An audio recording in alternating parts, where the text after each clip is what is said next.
What's up mga ka-idol? This is Anever TV. Nagbabalik na naman mga ka-idol at maraming salamat sa inyong pagbisita dito sa aking YouTube channel mga ka-idol. Siyempre kung napadaan lang kayo dito, ay huwag nyo naman kalimutan mag-subscribe and i-click yung notification bell button and click all para ma-update pa kayo sa mga bago pa nating i-upload dito sa ating YouTube channel mga ka-idol. Ang episode natin mga ka-idol, ito yung ang final NBA game na mga NBA Legends na paano nga ba nila wakasan ang kanilang karera dito sa liga ng NBA mga ka-idol. So, iba't ibang itsura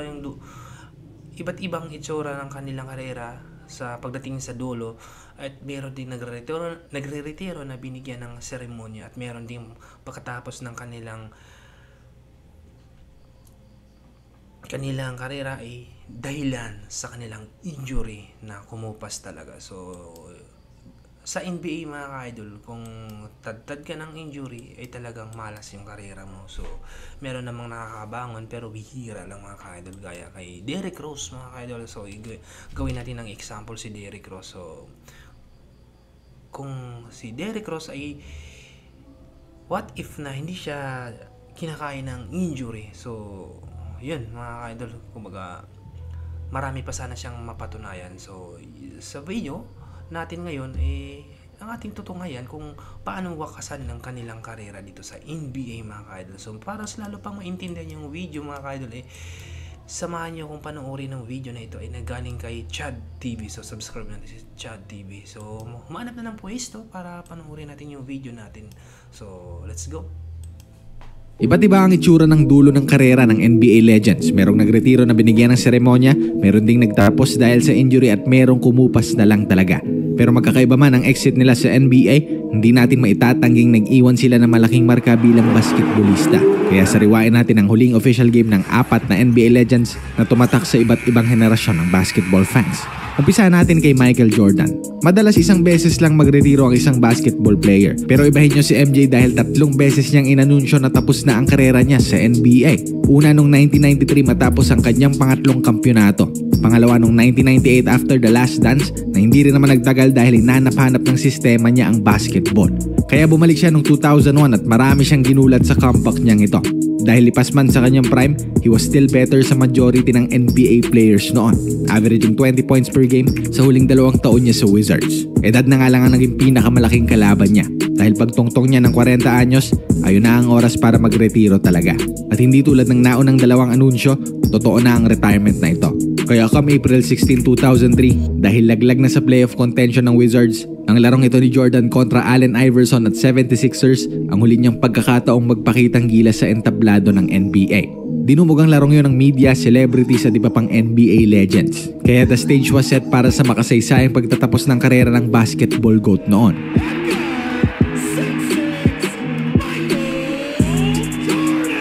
Pero come game time, ang showing ni MJ was average at best, only scoring 15 points in 6 out of 15 shooting, with the Wizards losing sa larong yon.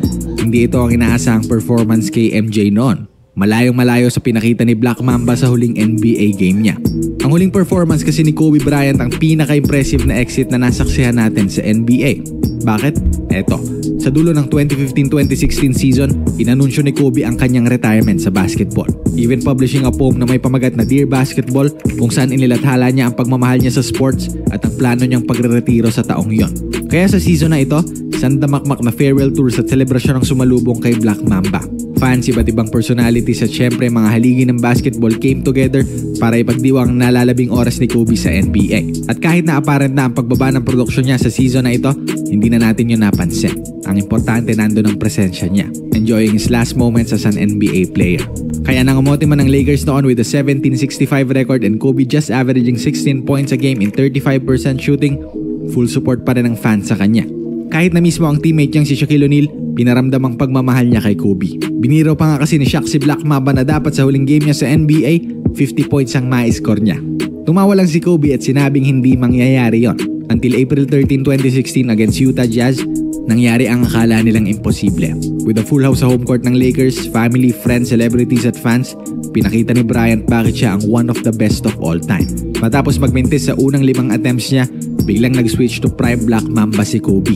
Kaya nagwakas ang third quarter with him already scoring 37 points. Pero hindi pa siya tapos dahil pagbatak ng fourth quarter, dito na mas naging emosyonal ang laro para sa prangkisa ng Lakers at diehard fans ni Kobe. To the line perhaps for the last time. Minute 30, Bryant from 14 has 53! Unbelievable stuff tonight. You're going to give them one last gamer. Bryant on the move with the jumper. Binuhat niya ang Lakers sa panalo kontra Jazz hitting tough jumpers gaya ng ginagawa niya dati. Tallying 23 more points sa quarter na yon. And get this, he even outscored ang buong Utah Jazz sa final 12 minutes ng laro. That was Kobe Bryant sa Lakers for the 20 seasons niya sa NBA. And it was only fitting na maipakita niya ulit yon sa huling official NBA game niya sa liga. He showed no mercy sa Utah Jazz na in contention pa sana sa playoffs before that game. Kaya hindi rin natin pwedeng sabihin na hinayaan lang ng Jazz na umiscore si Kobe dahil nakataya sa game na yon ang pag-asa nilang makapasok sa postseason. Eventually, inilabas si Kobe with 4 seconds to go. Sinalubong siya ng palakpak, hiyaw at standing ovation mula sa LA crowd who witnessed history made sa larong yon. Ang 60-point performance na iyon ni Kobe ang hanggang ngayong NBA record sa pinakamataas na puntos na naitala ng kahit na sinong manlalaro sa huling game nila sa NBA. Tinapos niya ang karera niya with a statement at iniwan niya ang sports na mahal niya sa paraang hindi malilimutan ng lahat ng sumusuporta sa kanya. Pero kung si Black Mamba ay gumawa ng kasaysayan sa final NBA game, same cannot be said para kay Shaquille O'Neal. Sa dulo kasi ng karera ni Shaq, pinotakti siya ng injuries. He was not in tip-top shape kaya nalimitahan ang produksyon niya sa court. Only playing 37 games averaging 9 points for the Celtics sa huling season niya sa NBA. Pero hindi pumayag si Shaq na matapos ang kanyang karera na ganito ang numero niya. Kaya kahit na injured, nagpumilit siyang maglaro sa playoffs para sa Boston. At nabigyan naman siya ng pagkakataon sa second round against Miami Heat. Game 4 ng Eastern Semis noong May 9, 2011, pinasok si O'Neal. But only after 3 minutes, napunit muli ang Achilles tendon niya at doon nagwakas ang karera niya sa NBA. Walang farewell tour, seremonya o standing ovation, inilabas siya sa huling game niya na hindi man lang nakakapuntos. Tulad ni Tim Duncan, nagwakas ang karera ng walang opisyal na abiso mula sa kanya. Pero at least kay Duncan kahit papano, mayroong indikasyon na yun na ang huling game niya sa NBA. He was already 40 years old noong April 2016 and entering the playoffs sa worst performance siya sa regular season. Sa taong ito, he only averaged 8 points a game at evidence sa Western Semis ng Spurs kontra Thunder na nagiging problema na ang edad ni Duncan. He struggled sa buong playoffs only averaging 6 and 5. Buti na nga lang nung Game 6 against OKC, medyo mas okay ang pinakita niya, scoring 19 points and 5 rebounds. Pero talo ang Spurs dito at yun na ang huling game niya. Bago siya lumabas ng home court ng Thunder, tinaas niya ang kanyang kamay, signaling na yun na ang huling pagkakataong maglalaro siya sa NBA. At tulad ng personalidad at demeanor niya, tinapos si Duncan ang kanyang karera ng tahimik at payapa na walang engrandeng seremonya. Yun mga kaidol, yun yung 4 na NBA player legend dito sa sport ng basketball mga ka-idol. Yun yung kumbaga si Michael Jordan, Kobe Bryant, Shaquille O'Neal sa Team Duncan. So, ganun nila winakasan yung kanilang karera sa NBA mga ka-idol. So, kumbaga iba't ibang henerasyon ng basketball fans, no, na tumatak talaga sa kanila ng pagre-retiro.